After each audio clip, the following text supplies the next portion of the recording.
Hi everyone, I hope everyone is doing great. This week I would like our lesson to be about number 95 in your accent on achievement book, which is called Sakura. Now, looking at the music here, you may wonder, Sakura kind of sounds like a Japanese name. What does that have to do with? Well, this is the perfect time of year to play this piece because doing a quick little Google search, you will see Sakura is actually the cherry blossom tree. They go by the same name, Sakura tree, cherry blossom tree, all of those pink, beautiful flowers that you saw in the past few weeks. That's what this is. So there's a song dedicated to that. So I figured this is a great time to learn it. This is also a great time to learn this piece because as you can see, rhythmically, like rhythm, it's not challenging. And the notes are not challenging either. So don't worry, you're not getting off easy on this. The challenge here is beautiful tone. Tone is going to be the goal this week, sustaining long, flowy sounds. So the best way to do that is to warm up in with a scale of the key that we're in. So let's look at the key signature that we're in. So if you look here, this is where the key signature is. We have two flats, B flat and E flat. Just a reminder, if you ever see two flats in the key signature, they will always, always, always be B flat followed by E flat. There won't be like two random letters. It'll always be B flat and E flat. So this is the key signature of B flat major. So what I'd like to do is start a warm up with you where we play our B flat major scale in half notes. Easy to do technically, but we really want to fill up the room with as much sound as we can. So let's do that together. We're going to do our B flat scale in half notes around here. Try not to put too much daylight in between the notes and only breathe where it's absolutely necessary. Right, so let's do that together. Our concert B flat scale in half notes. 1, 2, ready.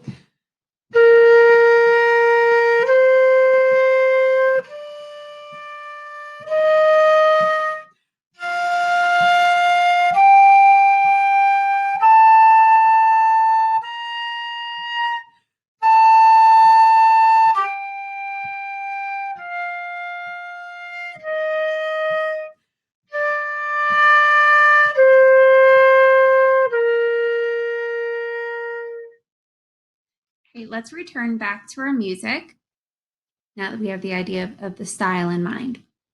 All right, let's just review what the note names are. And let's say the note names to the rhythm. So that way we're doing two things at once. We're saying the rhythm, but we're also saying the note names as well. Say the note names, ready, go. G, G, A, G, G, A, G, A, B flat, A, G, A, G, E flat, D, B flat, D, E flat, D, D, B flat, A. And then we would repeat. We're going to skip it for now. Let's keep going. Ready, go. G, G, A, G, G, A, C, D, E flat, G, A, G, E flat, D. All right, let's look for some common ground to make this piece as easy as possible. The first two measures are the same. Measure 1 is the same as measure 2. GGA, GGA. And we also have it down here as well. GGA, GGA. So that's the same thing. We have some rhythms that repeat themselves as well. We have a lot of measures where it's just 4 quarter notes, 4 quarters, 4 quarters, 4 quarters, and only a handful of measures that we just have eighth notes. So watch out for the eighth notes here. This is on beat 2. 1, 2, and 3, 4. We have eighth notes here, same exact rhythm. 1, 2, and 3, 4. And then looking at this measure where we have eighth notes, they're placed on beat 1. 1 and 2, 3, 4. Now, since style is our goal this week, I am also going to check in to make sure that you're following the slurs. So what does a slur do? It connects 2 or more notes, 2 or more different notes with your air. So let's review what that actually means. Let's look at this slur here. We have a quarter note slurred to a half note. So a 1-beat note slurred to a 2-beat note. If we did not have this slur, it would sound like this. There was separation in between the notes. I'll play it again. But with the slur, I'm going to connect with my air, the G to the A. Again. So finger-wise, I did the same thing both times. Now the difference came with the air.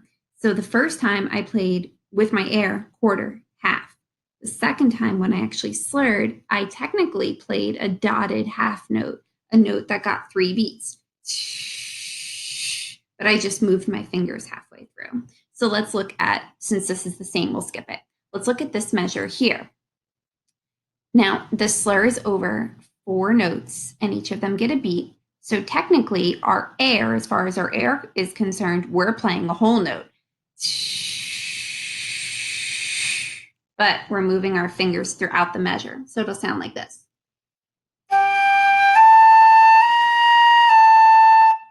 And everything was connected. So I am checking to see that you're going to be following the slurs as well.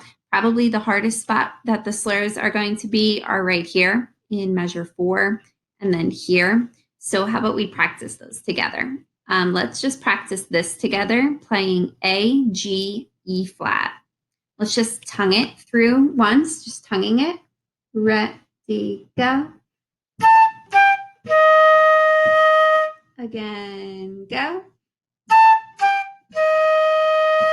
Slur it, go. Slur it again. All right, let's go over some other things that are printed on the page that aren't notes. Rit stands for ritardando in Italian, which means to gradually slow down. So it doesn't mean that you just, trek along and then right when you get to here, you just go really slow. Progressively get slower. So if I start right here on this C, I'll show you what that means.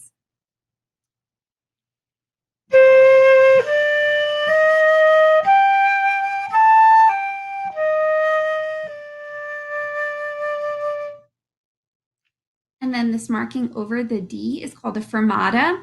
And fermata in Italian means to hold. So you're going to hold that note for really as long as you want. So pretty much as long as it's 2 beats or more.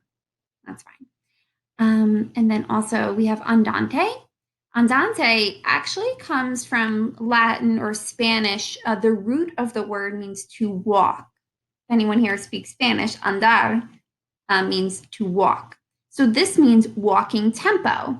So I guess if you're standing right now, you can kind of pace around the room and check what that tempo is that you walk. That would be around the tempo that you would want to play this piece at. So not too fast, not too slow, in the middle. Time signature, 4/4, 4 beats in a measure. The only other thing is the dynamics. So that would be awesome if you could adhere to dynamics. Let's check what the range is. So our quietest dynamic that we have is piano. We have piano here and here. And our loudest dynamic that we have is actually mezzo forte. So this is an interesting topic I may have brought up with you before. So in dynamics, we have a range from softest to loudest. And softest generally is piano and loudest generally is forte. There are some times where we don't cover that whole range when we play a piece of music. And this is a perfect example. We are covering the bottom range, we're playing piano, but we're not getting all the way up to forte. Instead, we're only getting to mezzo forte. So how loud is mezzo forte? The answer is, you're the one holding the music making device. You decide. You can make that mezzo forte as loud as you want. This is called performer's choice. You get to make the artistic decision of how much you want to increase your volume. So what I'm looking for is that you start as soft as you can with a clear tone. We don't want it to be so soft that it sounds like a whisper in the beginning. Progressively get a little louder. How much? Again, that's up to you. And then here, progressively get a little louder. How much? That's up to you. What I will want to check in, though, is that your piano here in measure 7 is going to be the same dynamic or the same volume as you had in the beginning. And then similarly in measure 3, the mezzo piano will be the same as it is here. So I'm going to play this through. Feel free to just either finger it along with me or play with me if you want to repeat this part of the video and play it with me. All right, so here's the beginning. I will do the repeat. 1, 2, ready.